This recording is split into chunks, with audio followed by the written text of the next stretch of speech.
এইবোৰ সহ্য কৰা নহ'ব। নিৰ্বাচনী বিষয়া যিসকলে কৰি আছে এইসকলক চুচুৰাই টানি চুচুৰাই আদালতৰ কাঠগড়াত থিয় কৰোৱাব। একদম স্পষ্ট কথা। গতিকে সকলো ঠিক হৈ যাওক আৰু ধৰ্মীয় লোকসকল মুছলমান লোকসকলক লৈ হাৰাশাস্তি নকৰিব, অন্যথা পৰিণাম ভয়াৱহ হ'ব আৰু ভুগিবলৈ সাজু থাকিব লাগিব। মই বৰ্তমান উপস্থিত আছোঁ হোজাই জিলাৰ কাছাৰী ময়দানত। আৰু কাছাৰী ময়দানত ইতিমধ্যে এছআৰৰ বিৰুদ্ধে এক ভয়ংকৰ প্ৰতিবাদ সাব্যস্ত কৰিব হোজাই জিলা আমচু। আৰু হোজাই জিলা আমচুৰ প্ৰতিনিধিসকল এই মুহূৰ্তত উপস্থিত হৈছে। সমানুপাতিকভাৱে হোজাই জিলাখনৰ বিভিন্ন প্ৰান্তৰ যিসকল লোকৰ ইতিমধ্যে এছআৰত নাম অহা নাই, সন্নিৱিষ্ট হোৱা নাই, তেওঁলোকে ইতিমধ্যে হাতে এনেদৰে প্লে কাৰ্ড লৈ প্ৰতিবাদ সাব্যস্ত কৰিব। কাৰণ এছআৰখন সমগ্ৰ অসমজুৰি প্ৰযোজ্য হৈছিল আৰু তেনে সময়তে এছআৰৰ পৰা যথেষ্ট সংখ্যক লোকৰ নাম কৰ্তন হৈছিল। আৰু এই কৰ্তনক লৈ দেখিবলৈ পোৱা গৈছে যথেষ্ট হাৰাশাস্তিৰ সন্মুখীন হৈছে যিসকল সাধাৰণ লোক, ভোটাৰ লোকসকল। আৰু সমানে সমানে মই দেখুৱাইছোঁ এনেদৰে মহিলাসকলেও এনেদৰে এই এছআৰ যি প্ৰক্ৰিয়া, সেই এছআৰ প্ৰক্ৰিয়াৰ বিৰোধিতা কৰিবৰ বাবে বা প্ৰতিবাদ কৰিবৰ বাবে ন্যায্য প্ৰাপ্তিৰ দাবীত তেওঁলোকে এনেদৰে আহি উপস্থিত হৈছে কাছাৰী ময়দানত। আৰু কাছাৰী ময়দানৰ পৰা এটা বিশেষ ৰেলী কৰি তেওঁলোকে হোজাই জিলা উপায়ুক্ত কাৰ্যালয়ৰ সন্মুখলৈকে যাব আৰু সন্মুখত গৈ তেওঁলোকে এই প্ৰতিবাদ সাব্যস্ত কৰিব। ইতিমধ্যে হোজাই জিলা আমচুৰ নেতৃবৰ্গৰ গঠন এই স্থানত আহি উপস্থিত হৈছে, কাছাৰী ময়দানত আহি উপস্থিত হৈছে। আৰু কাছাৰী ময়দানৰ পৰা এই বিশেষ ৰেলীখন আৰম্ভ কৰি তালৈকে লৈ যোৱা হ'ব।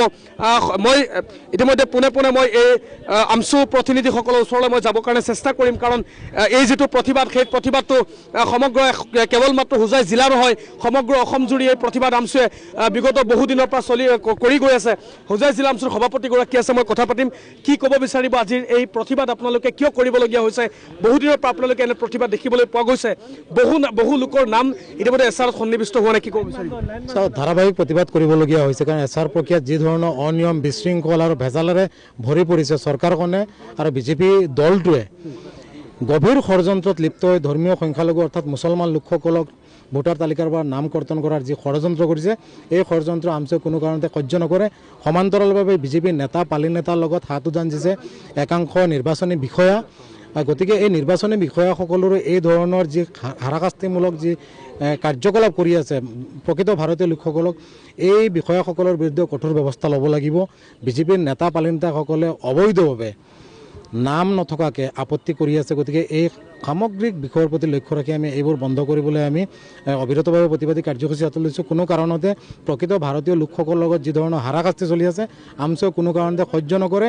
আৰু প্ৰয়োজন সাপেক্ষে আমি ইতিমধ্যে প্ৰস্তুত হৈছোঁ। যিসকল নিৰ্বাচনী বিষয়া, BLO বা এই প্ৰক্ৰিয়া সমগ্ৰ প্ৰক্ৰিয়াটোৰ লগত জড়িত থকা যিসকলে এই ধৰণে প্ৰকৃত ভাৰতীয় লোকসকলৰ লগত অন্যায় কৰি আছে, এইসকলক টানি চুচুৰাই আমি আদালতৰ বাৰিন্দাত কাঠগড়াত থিয় কৰাম। আৰু বিজেপিৰ ৰাজ্যিক সভাপতিগৰাকীয়ে যি ধৰণে ঠিকা লৈছে মুছলমান লোকসকলৰ নাম কৰ্তন কৰাৰ, এই ধৰণৰ কাৰ্যকলাপ আৰু মুখ্যমন্ত্ৰীয়ে যি ধৰণে এটা নিৰ্দিষ্ট জাতিক টাৰ্গেট কৰি পেলাই যি ধৰণৰ মন্তব্য দিছে, এই ধৰণৰ কাৰ্যকলাপে অসমখন ভাঙি টুকুৰা টুকুৰ হ'ব। গতিকে এই ধৰণৰ কাৰ্য আমি কৰিব নিদিওঁ। ধৰ্মনিৰপেক্ষ ৰাষ্ট্ৰখনত সকলোৱে মিলাপ্ৰীতিৰে থাকিব লাগিব। অবৈধ কাৰ্যকলাপ যিমান দিন পৰ্যন্ত বন্ধ নহ'ব আমচুৱে অবিৰতভাৱে তীব্ৰতৰভাৱে প্ৰতিবাদী কাৰ্যসূচী হাতত ল'ব। BLOৰ নামো ইতিমধ্যে কৰ্তন হৈছে হোজাই জিলাৰ বিভিন্ন প্ৰান্তত BLOসকলে আত্মসমৰ্পণ কৰি আছে, কি ক'ব বিচাৰিব? BLO এজনৰ ছিষ্টেমৰ খেলি মেলি ভুলবশতঃ BLOৰ নাম কৰ্তন হৈছে। আমি এই ছিষ্টেমটোত যে অন্যায় চলি আছে আমি বাৰম্বাৰ কৈ আছোঁ, তাৰ জ্বলন্ত প্ৰমাণ। তাৰ সমান্তৰালভাৱে একাংশ BLOৰ বিৰুদ্ধে আমি এজাহাৰ দাখিল কৰিছোঁ। BLOসকলৰ যি ধৰণৰ মৈমতালি, নিৰ্বাচনী বিষয়াসকলে জাননী ইছ্যু কৰাৰ তাৰিখৰ 4-5 দিন পিছত ভুক্তভোগীসকলক জাননী দিয়া হয়। অৰ্থাৎ 7 দিনৰ সময়সীমা তেওঁলোকে তেওঁলোকৰ কাৰ্যালয়ত 4-5 দিন সময় নষ্ট কৰি 1-2 দিন সময় দিয়ে। অৰ্থাৎ এই ধৰণৰ গভীৰ ষড়যন্ত্ৰ এইবোৰ সহ্য কৰা নহ'ব। নিৰ্বাচনী বিষয়া যিসকলে কৰি আছে এইসকলক চুচুৰাই টানি চুচুৰাই আদালতৰ কাঠগড়াত থিয় কৰোৱাব। একদম স্পষ্ট কথা।